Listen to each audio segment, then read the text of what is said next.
Hello guys, welcome to my channel. আমি আজকে primary TET interview সম্পর্কে কিছু প্রশ্ন উত্তর আলোচনা করছি। যদি তোমাদের প্রশ্ন উত্তরগুলো ভালো লেগে থাকে তাহলে আমার চ্যানেলটিকে সাবস্ক্রাইব করো। প্রথম প্রশ্ন, হ্রস্ব আর দীর্ঘ এর মধ্যে পার্থক্যটা কী?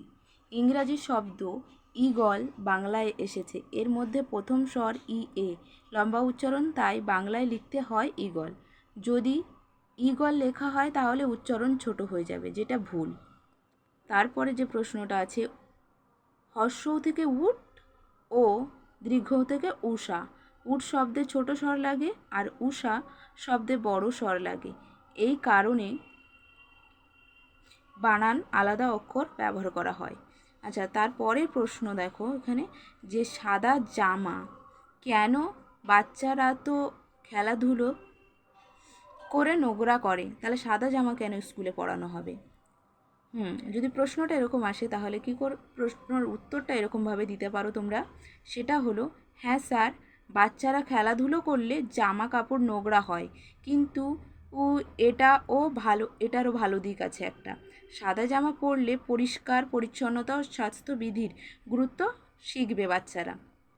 সাদা জামা ময়লা দ্রুত দেখা যায়, তাই বাবা মা ও শিক্ষকরাও বুঝতে পারেন শিশুটি পরিষ্কার আর পরিষ্কার আছে কি না, আর স্কুলে পরিষ্কার পরিচ্ছন্নভাবে পোশাক পরে স্কুলে আসছে কি না। তাই আমার মনে হয় যে সাদা জামা বাচ্চাদের শৃঙ্খলা, পরিচ্ছন্নতা আর সমতার মূল্য শেখাতে সাহায্য করে। যা পরের প্রশ্নটা, যে নিয়মের বাধা জালে পড়তে গিয়ে নোংরা হওয়ার ভয়ে তাহলে কি বাচ্চাদেরকে আপনি খেলাধুলো থেকে দূরে রাখবেন? এর উত্তরটা কেমন হবে?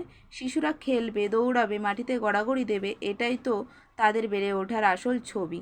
জামায় যদি একটু ধুলো লাগে তাতে দোষ নেই, বরং খেলার মাঠে নোংরা জামাই প্রমাণ করে যে বাচ্চারা সুস্থ, প্রাণবন্ত আর আনন্দে আছে। আমাদের দায়িত্ব হলো খেলার পর ওদের হাত মুখ ধোয়া শেখানো এবং বাড়িতে জামা ধোয়ার অভ্যাসটি করানো। আচ্ছা, যদি ভিডিওটি ভালো লাগে সবাই লাইক, শেয়ার এবং কমেন্ট করবেন।